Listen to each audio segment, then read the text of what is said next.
Bismillahirrahmanirrahim. Assalamualaikum warahmatullahi wabarakatuh. Halo guys, kenalin, nama aku Syalwas Tanufi. Di sini aku mau menjelaskan tentang PPH pasal 22 dan PPH pasal 23. Kalau kemarin kan aku udah menjelaskan nih PPH pasal 21. Berarti sekarang waktunya aku nih jelasin PPH pasal 22. PPH pasal 22 itu apa sih? PPH pasal 22 adalah pajak yang dipungut oleh bendaharawan baik pemerintah pusat maupun daerah, instansi atau lembaga pemerintah, dan lembaga negara-negara lain yang berkenan atas penyerahan barang dan badan-badan tertentu, baik badan pemerintah maupun swasta yang bergerak di bidang import atau kegiatan usaha di bidang lain. Lalu ada pemungut PPH pasal 22. Pemungut PPH pasal 22 itu ada 4. Yang pertama, ada bendahara pemerintah dan kuasa pengguna anggaran. Yang kedua, ada bendahara pengeluaran. Lalu yang ketiga, ada kuasa pengguna anggaran atau pejabat penerbit usaha, dan yang terakhir ada BUMN. Lalu aku akan menjelaskan tentang dasar dan tarif pemungutan PPH pasal 22. Aku akan jelasin dasar pemungutannya terlebih dahulu ya. Dasar pemungutan PPH pasal 22 itu ada 4. Yang pertama, nilai import. Nilai import ialah nilai berupa uang yang menjadi dasar perhitungan bea masuk yang terdiri dari CIF ditambah dengan bea masuk dan pungutan lainnya yang dikenakan berdasarkan peraturan undang-undang pabean di bidang impor. Yang kedua, ada harga jual lelang. Lalu yang ketiga, ada harga pembelian. Yang terakhir, ada harga penjualan. Lalu ada tarif pemungutan PPH pasal 22. Yang pertama, atas import. Jika perusahaan memiliki API atau angka pengenal import, dikenakan sebesar 2,5%. Lalu jika tidak memiliki API, dikenakan sebesar 7,5%. Lalu jika tidak dikuasai sehingga dilakukan pelelangan dana APBN atau APBD sebesar 1,5% dari pembelian. Lalu atas pembelian barang yang dibiayai dengan APBN atau APBD sebesar 1,5% dari pembelian. Lalu atas hasil penjualan produksi yang bergerak di bidang usaha tertentu. Lalu ada industri semen dikenakan sebesar 0,25%. Lalu ada industri rokok sebesar 0,15%. Industri kertas sebesar 0,1%. Lalu ada industri otomotif sebesar 0,45%. Lanjut, industri baja sebesar 0,2%. Lalu ada Pertamina dan badan usaha lain yang bergerak di bidang bahan bakar jenis premi. Lalu ada perhitungan PPH pasal 22. Contoh soalnya sebagai berikut. PT Sejahtera mengimpor barang dari Thailand dengan harga US dollar 20.000. Asuransi yang dibayar di luar negeri sebesar 5% dari harga faktur dan biaya angkut sebesar 10% dari harga faktur. Biaya masuk dan biaya keluar tambahan masing-masing 10% dan 20%. Harga satu US dollarnya itu sebesar 10.000. Pertanyaannya yaitu, jika PT Sejahtera memiliki API, lalu yang kedua jika PT Sejahtera tidak memiliki API, yang ketiga yaitu jika PT Sejahtera mengimpor melalui PT Adil yang memiliki API dengan handling fee sebesar 1,5% dari nilai impor. Jawabannya yaitu di sini kita akan menentukan nilai impornya terlebih dahulu. Nilai importnya itu terdiri dari CIF atau cost, insurance, atau freight. Harga fakturnya itu sebesar 20.000 US dollar.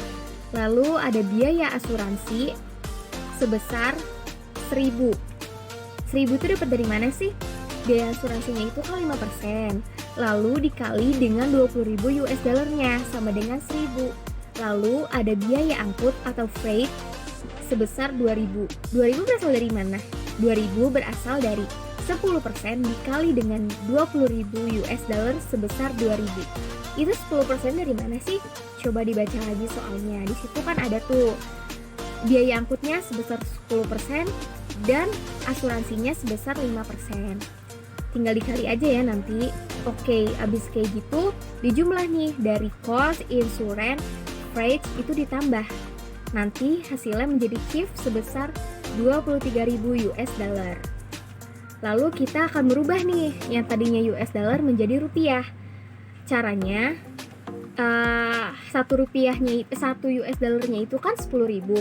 Berarti 10.000 dikali 23.000 US dollar sebesar 230 juta. Lalu ditambah dengan bea masuk. Bea masuknya itu sebesar 10% dikali dengan 230 juta sebesar 23 juta. Lalu ada bea masuk tambahan sebesar 20% dikali dengan 230 juta sebesar 46 juta. Lalu bea masuk dengan bea masuk tambahan dijumlah sama CIF dalam rupiahnya kita jumlahin juga ya. Berarti hasilnya itu ada 299 juta. Lalu menghitung PPh pasal 22-nya jika memiliki API yaitu sebagai berikut. Jika dia memiliki API, itu kan dia kena 2,5% nih.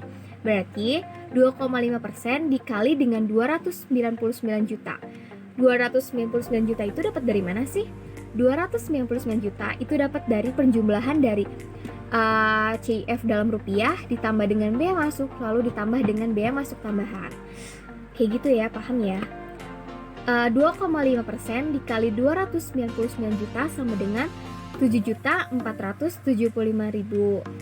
Lalu jika dia tidak memiliki API, gimana nih kalau dia tidak memiliki API? Tidak memiliki API itu kenanya berapa persen sih? Kalau tidak memiliki API kenanya 7,5%.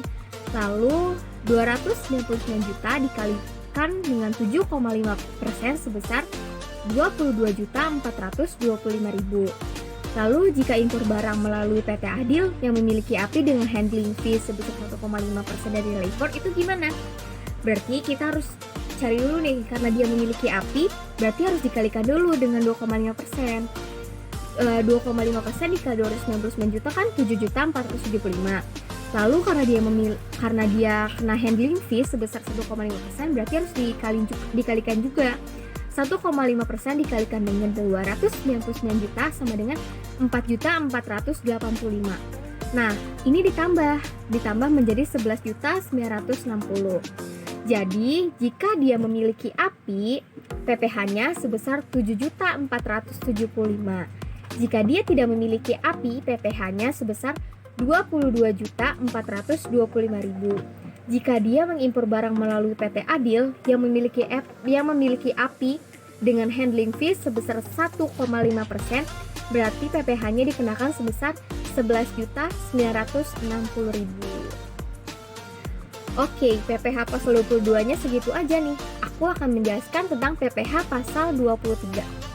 PPh pasal 23 itu apa sih? PPh pasal 23 adalah pajak yang dipotong atas penghasilan yang berasal dari modal, penyerahan jasa, atau hadiah yang selain yang telah dipotong pada PPh pasal 21. Lalu ada pemotong PPh pasal 23. Siapa aja sih pemotong PPh pasal 23? Pemotong PPh pasal 23 itu ada 6. Yang pertama ada badan pemerintah. Yang kedua ada subjek pajak badan dalam negeri. Yang ketiga ada penyelenggara kegiatan. Lalu yang keempat ada bentuk usaha tetap. Yang kelima ada perwakilan perusahaan luar negeri lainnya. Lalu yang keenam ada wajib pajak orang pribadi dalam negeri yang ditunjuk oleh Direktur Jenderal sesuai dengan KEP strip 50 /PJ/1994. Lalu ada subjek PPh pasal 23. Subjek PPh pasal 23 itu ada 2. Yang pertama ada wajib pajak dalam negeri baik badan maupun orang pribadi yang menerima atau memperoleh penghasilan berupa dividen, bunga, royalti, hadiah, dan atau imbalan jasa teknik, jasa konstruksi, jasa manajemen, dan jasa konsultan. Lalu yang kedua ada wajib pajak perorangan dalam negeri yang ditunjuk pada dokter, notaris, arsitek, akuntan, pengacara, perseorangan yang menyelenggarakan pembukuan orang asing yang sudah menjadi subjek pajak dalam negeri. Oke, itu tadi subjek pajak dalam PPh pasal 23. Lalu ada objek PPh pasal 23. Objek PPh-nya itu apa aja sih? Objek PPh pasal 23 itu ada 6. Yang pertama ada dividen, yang kedua ada bunga, yang ketiga ada royalti, yang keempat ada hadiah dan penghargaan, yang kelima ada sewa dan penghasilan, Lalu yang keenam ada imbalan sehubungan dengan jasa teknik, jasa manajemen, jasa konstruksi, jasa konsultan, dan jasa lain selain yang telah dipotong dalam PPh pasal 21. Lalu ada tarif pemungutan PPh pasal 23. Tarif pemungutan PPh pasal 23 itu ada 4. Yang pertama ada 15% dari jumlah bruto atas 1. Dividen, lalu bunga termasuk premium, diskonto, dan imbalan sehubungan dengan jaminan pengembalian utang. Lalu ada royalti. Lalu ada lagi hadiah dan penghargaan selain PPh pasal 21 ayat 1. Lalu yang kedua ada 2% dari jumlah bruto atas 1. Sewa dan penghasilan lain sehubungan dengan penggunaan harta. Yang kedua lalu ada imbalan sehubungan dengan jasa teknik, jasa manajemen, jasa konstruksi, jasa konsultan, dan jasa lain selain yang dipotong dalam PPh pasal 21.